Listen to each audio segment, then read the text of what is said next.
Hindi ko po siya iniwan. Inantay ko pong makuha siya ng mga kapatid.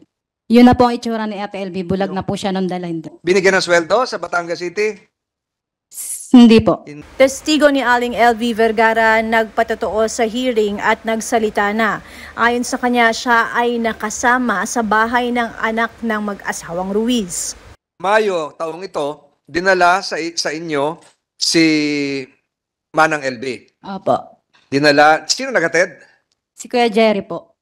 Jerry, pwede mong ituro? Nandito ba yung Jerry? Sino ba ang Jerry? Ruiz po. Ang Pablo Ruiz at Jerry, isa yon. Nickname niya, hinatid. Opo. Hinatid si Manang LV sa bahay ni Jerlyn Garcia Ruiz na anak. Opo. So dinala siya doon para magpagamot, para magpagaling, Para ipagamot po. para ipagamot. Kasi anong itsura na niya yun? Yun na po ang itsura ni Ate LV. Bulag na po siya nung dalhin doon. Yung ngayon, papagamot sana saan? Sa Batangas City? Saan? Diyan natin po sa Batangas City. Sa Batangas City. Matanong ko po si Dr. Nico Valentino Magalona, meron ba hong attempt sa inyo na dalhin ang isang nagngangalang LV Vergara para ipagamot? Sir, dumating lang po yung patient sa ER. Ako po yung duty. Ito pong dinala sa inyo ay nitong may kaso na o noong Wala pa po, sir. itong Mayo po, yung Mayo 2023. Initial po is June 29 po, sir. Nakita ko po siya sa June ano po? June? 29 po, sir. June 20, anong year po? 2023 po, sir. 2023. Sino po nagdala? Yung relative po. Relative, hindi po yung mga Ruiz. Yes po, sir. Yes, Ito yung na-rescue na, nakatakas na. Yes po, Your Honor. Ayun. And requested po for medical legal po, sir. Requested for medical legal. So ikaw, Maria Fe Villar, kasambahay ka din sa mga Ruiz doon sa bahay ng anak. Opo. So kung saan natutulog si LB, doon ka rin. Opo. Magkasama kayo. Ano naikwento niya sa inyo? Wala naman po siya nababanggit.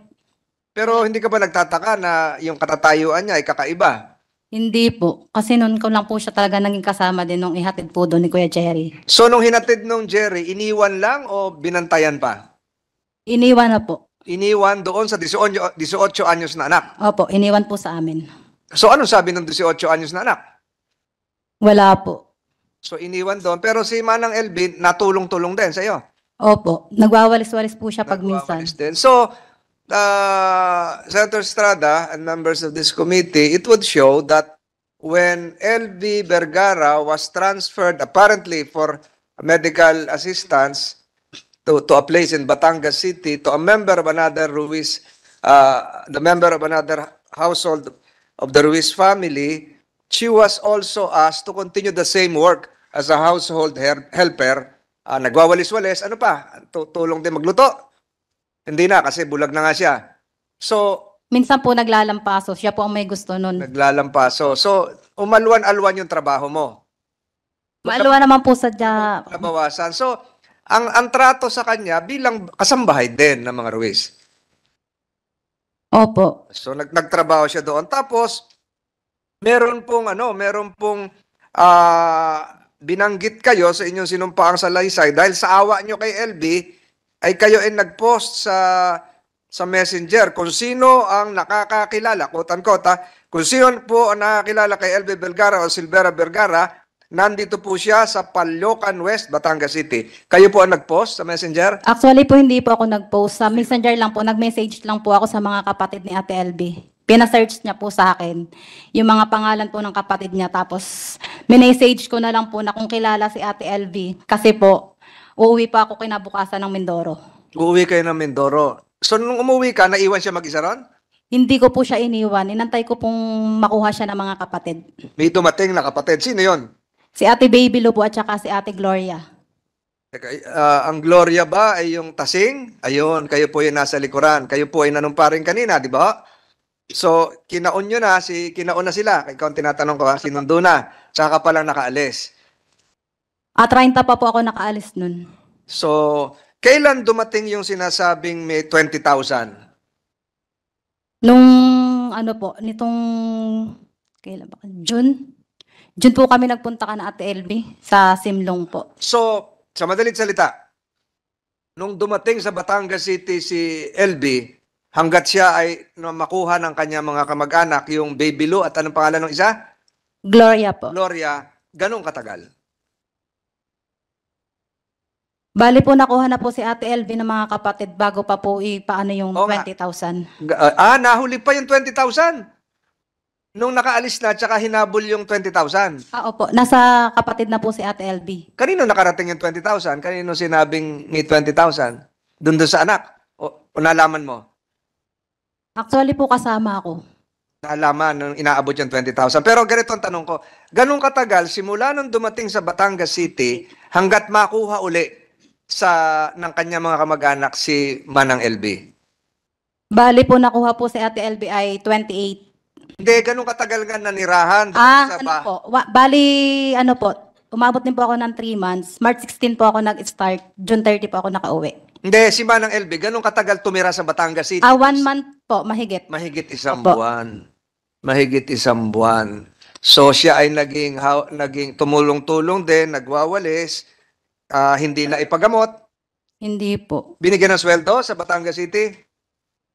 Hindi po. Hindi rin binigyan. So nung dumating yung mga kamag-anak, nagpasalamat sa iyo at ikaw ang nag-post sa Messenger, kaya siya nakupkup muli, nakuha na rescue. Yes.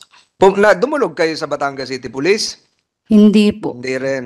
Dumulog kayo sa barangay? Hindi rin po. Ninenervyos ba nun si Manang LB? Nag-iiyak lang po siya. Nag-iiyak dahil baka balikan siya nung amo o ano? Hindi ko po alam. May trauma pa, ganon, ninenervyos. Opo. Itong sinumpaang salaysay ni Maria P. Guillermo Villar ay nagpapatunay na siya ay dinala sa Batangas City at sa Batangas City hindi naman siya nadala sa ospital, bagkus ay siya pa ay napatigil doon sa bahay ng anak ni Mrs. Ruiz kung saan siya tumigil ng mahigit isang buwan at kung saan siya ay nagtrabaho din bilang kasambahay. At sa ngayon kay State Prosecutor Padulyon ay maaaring i-consider ito bahagi ng isang continuing offense na nagsimula sa Mamburao papunta po sa Batangas City, although pwede ring separate offense. Sa susunod pong pagdinig, unless may tanong pa gusto ko pong makapagtanong yung mga wala rito, si Senator Tulfo at si Senator Padilla na kanina pa nagsasabi na hahabol pero medyo matagal-tagal na. May mga hearing pa ho ngayon na padating, ay pinapakiusap po natin na sana yung pakiusap ni Senator Estrada, makasama rito yung si Dodong at si Jerlyn Garcia na kumupkop ng huli kay LB. At tatawagin din natin sa pagkakataong yon si Baby Lou at saka si Gloria. Ako si Luan Peñano para sa Eye of the Nation ng iNews Pasig.